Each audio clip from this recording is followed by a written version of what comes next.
নমস্কার। ঠাকুরমা স্বামীজির চরণে আমার আভূমি লুণ্ঠিত প্রণাম। পরম পুরুষ শ্রী শ্রী রামকৃষ্ণ থেকে পাঠ করছি। আগের দিন যা পড়েছি আজ তার পরবর্তী অংশ। ওসব হঠযোগ শিখলে ও করলে মন শরীরের উপর পড়ে থাকবে সর্বক্ষণ, যাবে না ঈশ্বরের দিকে। যোগিনকে বললেন ঠাকুর, আমি তোকে যা বলেছি সেই পথই ঠিক পথ, হরিনামের পথ। হরিনামের শব্দেই উড়ে যাবে সব পাপ পাখি। নিজেকেই তবু বেশি বুদ্ধিমান বলে যোগিনের ধারণা। ভাবলে এসব ঠাকুরের অভিমানের কথা, পাছে তাকে ছেড়ে আর কারু কাছে যাই, সেই জন্যে ভয়ে অমনি একটা ফাঁকা উপদেশ দিয়েছেন।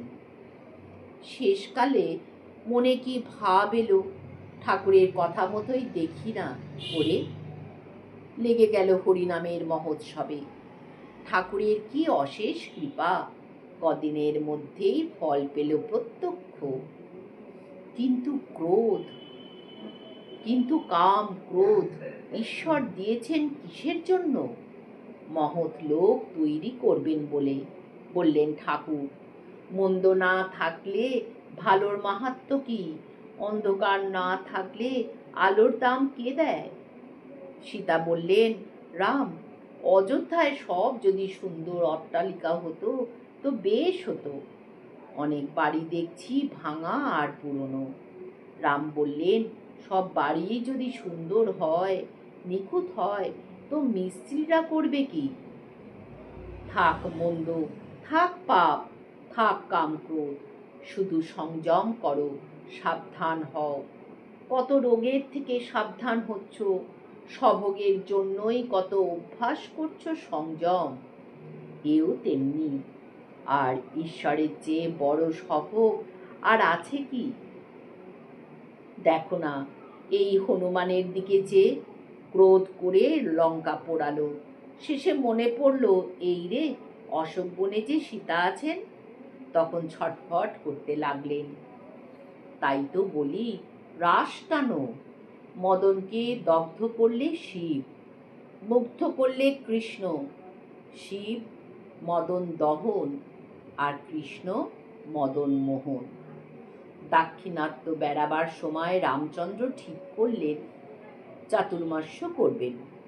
চাতুর্মাস্য কাটাবার জন্য একটি পাহাড় মনোনীত করলেন। গিয়ে দেখলেন সেখানে একটি শিব মন্দির।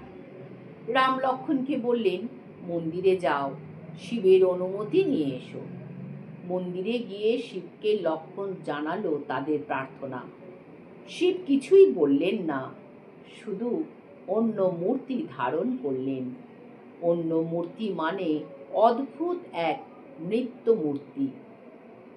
নিজ লিঙ্গ নিজের মুখে পুরে নৃত্য করছেন। লক্ষ্মণ ফিরে এলো রামের কাছে, তাকে বললে সব আগাগোড়া। শুনে রাম উৎফুল্ল হলেন। লক্ষ্মণ বললেন, বুঝলাম না কিছু। রাম বললেন, শিব অনুমতি দিয়েছেন। তিনি ওই মূর্তির মাধ্যমে বলছেন, লিঙ্গ আর জিহ্বা সংযম করে যেখানে খুশি সেখানে গিয়ে থাকো। রসনা আর বাসনাকে যদি একসঙ্গে বন্দী করতে পারো, তাহলেই অভয় লাভ। আজ এই পর্যন্ত। আগামী দিন আবার পরবর্তী অংশ পড়ার চেষ্টা করব। হরি ওম তৎসৎ। শ্রীরামকৃষ্ণার্পণমস্তু।